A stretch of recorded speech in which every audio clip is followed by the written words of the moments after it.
నమస్తే. నేను మీ జర్నలిస్ట్ రవిచంద్ర. ఆంధ్రప్రదేశ్‌లో కూటమి సర్కార్ అధికారంలోకి వచ్చి 18 నెలలు గడిచిపోయింది. అయితే ఈ 18 నెలల కాలంలో ఎమ్మెల్యేల పనితీరు పైన గానీ, ప్రభుత్వ పనితీరు పైన గానీ ప్రజల్లో తీవ్రమైనటువంటి వ్యతిరేకత ఉంది అని జెప్పి మనకు తెలుస్తుంది. ఇది నేను చెప్తున్న విషయం గాదు. ఈ కొన్ని సర్వే సంస్థలు అటు ఐవీఆర్ కాల్స్ ద్వారా ప్రజల్లోకి వెళ్ళి దాదాపుగా 50,000 పైచిలుకు శాంపిల్స్ తీసుకున్న తర్వాత ఇటు కూటమి ప్రభుత్వం పైన చంద్రబాబు నాయకత్వం పైన ప్రజల్లో అసంతృప్తి ఉంది అని చెప్పి వాళ్ళు ఇచ్చిన రిపోర్టు బేస్ చేసుకొనే మనం చెప్తున్నాం. అయితే ఇక్కడ మీ అందరికీ ఒక పోల్ అనుకోవచ్చు. ఎన్ని సంస్థలు ఎన్ని రకాల సర్వేలు చేసినా కూడా మీకు జగన్మోహన్ రెడ్డి గారు బెస్ట్ సీఎంగా ఉన్నారా? లేదంటే చంద్రబాబు నాయుడు గారు బెస్ట్ సీఎంగా ఉన్నారా? అనేది ఖచ్చితంగా మీరు కామెంట్ సెక్షన్‌లో మాత్రం తెలియజేయండి. ఎందుకంటే ఎవరు ఎన్ని రకాల సర్వేలు చేసినా కూడా అసలు ప్రజా అభిప్రాయము ఎలా ఉంది అనే దానికి ఇదొక పోల్‌గా అయితే మనము సేకరిస్తున్నాం. అయితే ఇక్కడ రీసెంట్‌గా మనం చూసుకుంటే గనక ఆత్మసాక్షి అనే ఒక సర్వే సంస్థ సర్వే చేస్తే కూటమి ప్రభుత్వం పైన చాలా వ్యతిరేకత ఉంది. దాదాపుగా 70% మంది ప్రజలు కూటమి ప్రభుత్వ విధానాలను గానీ, ఇచ్చిన హామీలను గానీ నెరవేర్చట్లేదు అని చెప్పి వాళ్ళందరూ కూడా ఇక్కడ సర్వేలో తెలియజేశారు. ఇక రాబోయే రోజుల్లో కూటమి అనేది అధికారంలోకి వచ్చే అవకాశాలు లేవు అని చెప్పి ఆత్మసాక్షి సర్వే చేస్తే రీసెంట్‌గా హైదరాబాద్‌కు సంబంధించినటువంటి ఐఐటీఎన్ఎస్ కలిసి వాళ్ళందరూ కూడా ఒక సర్వే చేశారు. దీంట్లో చూసుకుంటే గనక ఇప్పటికిప్పుడు ఎన్నికలు జరిగితే కూటమి ప్రభుత్వానికి కేవలం 31 స్థానాలు మాత్రమే వస్తాయని చెప్పి వాళ్ళు సర్వే చేశారు. చాలా వరకు ఎమ్మెల్యేలందరూ కూడా రెడ్ జోన్, ఆరెంజ్ జోన్‌లోనే ఉన్నారు. ఇక ఇటు వైఎస్ఆర్సీపీ పార్టీకి సంబంధించినటువంటి 11 మంది ఎమ్మెల్యేలు కూడా గ్రీన్ జోన్‌లో కనిపిస్తున్నారు. అంటే వీళ్ళందరిపైన కూడా అటు ఆంధ్రప్రదేశ్‌లో సానుకూల స్పందన ఉంది. వీళ్ళందరూ కూడా ప్రజలకు అందుబాటులో ఉంటున్నారు.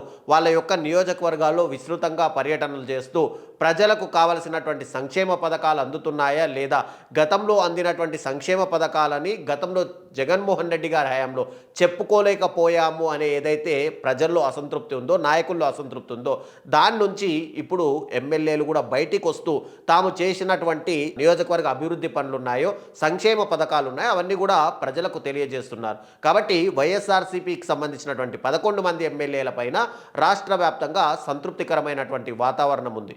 కానీ ఇటు ఆంధ్రప్రదేశ్లో మిగతా ఏదైతే ఎమ్మెల్యేలు ఉన్నారో దాదాపుగా 164 మంది ఎమ్మెల్యేల పైన తీవ్రమైనటువంటి అసంతృప్తి అయితే నెలకొంది. దాంట్లో కొంతమంది కొత్తగా ఎన్నికైనటువంటి ఎమ్మెల్యేలు అయితే ఇక మళ్ళీ మేము అధికారంలోకి వస్తామా రామా అనే విధంగా ఇప్పటికే అటు భూ లావాదేవీల పైన కానీ లేదంటే కల్తీ మద్యం పైన కానీ వాళ్ళందరూ ఇన్వాల్వ్ అయిపోయారు. ఉచిత ఇసుక అని చెప్తున్నా కూడా ఇసుకను అమ్ముకుంటున్న పరిస్థితి రాష్ట్రంలో కనిపిస్తుంది. ఎందుకంటే ఇక మళ్ళీ అధికారంలోకి వచ్చేది కష్టమే, వచ్చిన సమయము ఇప్పుడు వచ్చింది కాబట్టి దాంట్లో మనం భాగంగానే ఇప్పుడు సంపాదించుకుంటే రాబోయే ఇంకొక 10-15 సంవత్సరాలైనా మనం హ్యాపీగా గడిపేయచ్చు అని చెప్పి కొత్తగా ఎన్నికైనటువంటి ఎమ్మెల్యేల్లో ఉంటే, ఇక సీనియర్లలో రాబోయే రోజుల్లో ఒకవేళ కూటమి ప్రభుత్వం గెలిస్తే అనుకోకుండా ఇటు లోకేష్ ముఖ్యమంత్రిగా ఉంటాడు కాబట్టి ఇక మనకు పార్టీలో సముచిత స్థానం ఉండదు అని చెప్పి భావిస్తున్నటువంటి సీనియర్లు కూడా ఇప్పుడే తాము అంటే రిజిస్ట్రేషన్ల విషయాల్లో అంటే ఎక్కడైనా రిజిస్ట్రేషన్ జరగాలన్నా కూడా ఎమ్మెల్యేలు డైరెక్ట్గా ఇన్వాల్వ్ అయిపోయి ఇద్దరి మధ్య మధ్యవర్తిత్వం వహించి మాకు కొంత ఇవ్వాలి అని చెప్పి ఎమ్మెల్యేలు డైరెక్ట్గా అటు రిజిస్ట్రేషన్ ఆఫీసులలో కూర్చుంటూ దందాలు చేస్తున్నట్టుగా కూడా మనకు తెలుస్తుంది. సో టోటల్గా సీనియర్లు కూడా ఇప్పుడే సంపాదించుకోవాలి అని చెప్పి వాళ్ళు కూడా ప్రయత్నాలు చేస్తున్నారు. ఇక నియోజకవర్గాల్లో పెన్షన్ల విధానంలో ప్రతి ఎమ్మెల్యే పాలు పంచుకోవాలని చెప్పి ముఖ్యమంత్రి ఆదేశాలు ఇచ్చినా కూడా ఎక్కడ నియోజకవర్గాల్లో ఎమ్మెల్యేలు తిరుగుతున్న పరిస్థితి కనిపించట్లేదు. ఎందుకంటే వాళ్ళు ఇచ్చినటువంటి హామీలు ఏవి కూడా ప్రజలకు చేరువ కాలేదు. సూపర్ 6 సూపర్ హిట్ అని చెప్పుకోవడమే తప్పితే ప్రజలకు ఆ హామీలు నెరవేరాయా, ప్రజల్లోకి వెళ్ళాయా అనేది గ్రౌండ్ లెవెల్లో చూసుకుంటే మాత్రం పూర్తిగా శూన్యంగా కనిపిస్తుంది. కాబట్టి నియోజకవర్గాల్లో ఎమ్మెల్యేలు తిరగకుండా కేవలం హైదరాబాద్లోనో లేదంటే విజయవాడలోనో ఎక్కడో తాము కావాల్సినటువంటి రిసార్ట్లలో హ్యాపీగా సంతృప్తికరంగా వాళ్ళు జల్సాలు అయితే చేస్తున్న పరిస్థితి మెయిన్గా కనిపిస్తుంది. రీసెంట్గా చూసుకుంటే కనుక మనకు క్యూ మీడియా పొలిటికల్స్కి సంబంధించి ఒక సర్వే సంస్థ చేసినటువంటి సర్వేలో రాష్ట్ర వ్యాప్తంగా ఇప్పటికిప్పుడు ఎన్నికలు జరిగితే 93 స్థానాలు వైసీపీ గెలుస్తుందని చెప్పి, కూటమి కేవలం 56 స్థానాలు మాత్రమే గెలిచే అవకాశాలు ఉన్నాయి. ఇక టఫ్ ఫైట్ 26 స్థానాల్లో టఫ్ ఫైట్ ఉండే అవకాశాలు ఉన్నాయని చెప్పి మనకు ఈ క్యూ మెగా పొలిటికల్ సర్వే అయితే చెప్తుంది.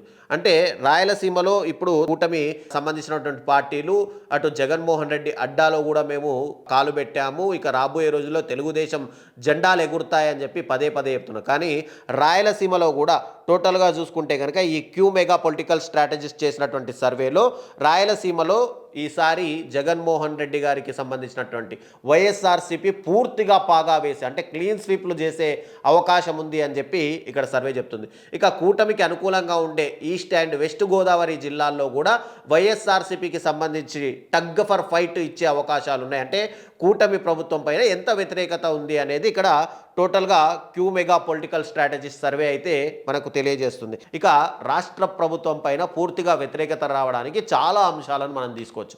ఒకటి, మెడికల్ కాలేజీలు పీపీపీ విధానం పైన చూసుకుంటే వైఎస్ఆర్సీపీ ఇచ్చినటువంటి పిలుపు మేరకు 1,00,000 సంతకాలు అంటే 1,04,00,000 పైచిలుకు సంతకాలు మెయిన్గా వచ్చాయి. అంటే ప్రజల్లో ఈ మెడికల్ కాలేజీల పైన వ్యతిరేకత కనిపిస్తుంది. ఇక రైతుల్లో కూడా తీవ్రమైన వ్యతిరేకత కనిపిస్తుంది. రైతులకు మద్దతు ధర లేక తమ పండించిన పంటల్ని రోడ్ల పాలు చేస్తున్నారు. ఇక కూటమి ప్రభుత్వం అధికారంలో ఉంటే తమకు మద్దతు ధర దొరకదు అని చెప్పి రైతులు పూర్తిగా భావించారు. ఇక నిరుద్యోగులకు 20 లక్షల ఉద్యోగాలు, సంవత్సరానికి ఒక జాబ్ క్యాలెండర్ అని చెప్పి హామీల వరకే ఉన్నాయి. నిరుద్యోగ భృతి రాలేదు, జాబ్ క్యాలెండరు రిలీజ్ చేయలేదు, జాబ్లు రాలేదు. కాబట్టి నిరుద్యోగులు కూడా కూటమి ప్రభుత్వం పైన తీవ్ర వ్యతిరేకత.